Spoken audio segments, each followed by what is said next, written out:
Frankie was really a riff dancer. Yeah. You could see him be very repetitive and really reflect what he's hearing in the riff section in the band. So Lindy Hop is not a melody dance where you're trying to copy or catch the melody, even though sometimes you might get drawn into that as well. But it's the rhythm section or the riff section of an orchestra that you should play against and try to get inspiration. So either you will sometimes do what they do, and sometimes you do something that you get inspiration, so it might be something different. We would suggest you to address your Lindy Hop students to the rhythm section and also listen for the brass section, or like the riff. What is the riff? How is it going? To feel and hear the repetitiveness. And to not get lost in the melody. When you address different instruments, we don't understand really the reason for that. And I would feel really strange to dance to the saxophone. Like, how do I do that? I don't know, because I am a rhythm dancer. And I just want to say also that, because we talked about because there are jazz songs that has very few instruments. It could be a piano that play jazz, and then we talked about the T for two. Ba do ba da dee dee da da do ba ba dee dee da.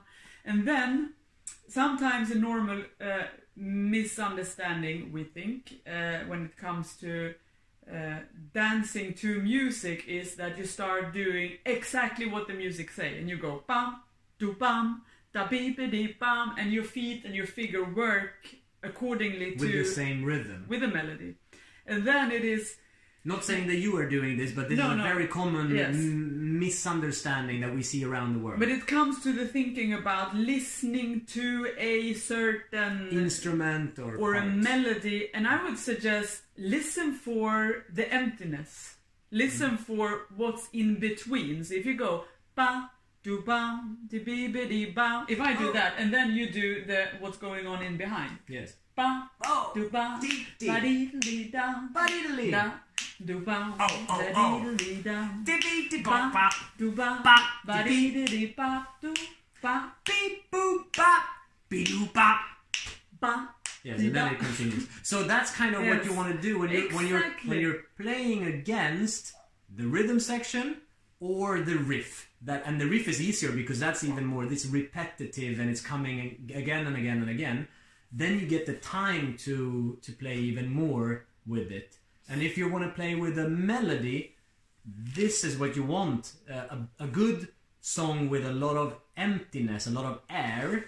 Yeah, but it's easier to play with rhythms than something that is dictating a very strong melody without any emptiness, so you don't have the time to speak. But that is also like now you address it to the melody, and that could it also be the riff? If the riff goes ooh wah, zoo wah, ooh wah, then you're also playing with what's in between. It's like if you're a tap dancer, you play with what's in the emptiness. Sometimes you catch and tag along with whatever that you hear. If it's really attacking you, ba ba da da da. Or like it's hard like to we said, Splanky. Wah wah, wah wah, ba ba ba da do biddy bow do bow. Sometimes it can feel like something is like forcing itself upon you. Yeah, we do that again. And Splanky is a really good song, but sometimes it can feel like you want to do the same thing. So that's one type of song. But then the other type of music is where it gives a little bit more air, and that is also when it comes to later like neo swing, or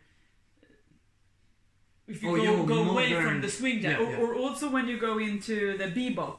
If it gets too much bebop in a song, it's like there's no space, there's no air. There is no space for a dancer to experiment. It's just to add, because it's full. A lot of things going on. But I want to give you an example to listen to for the riff section.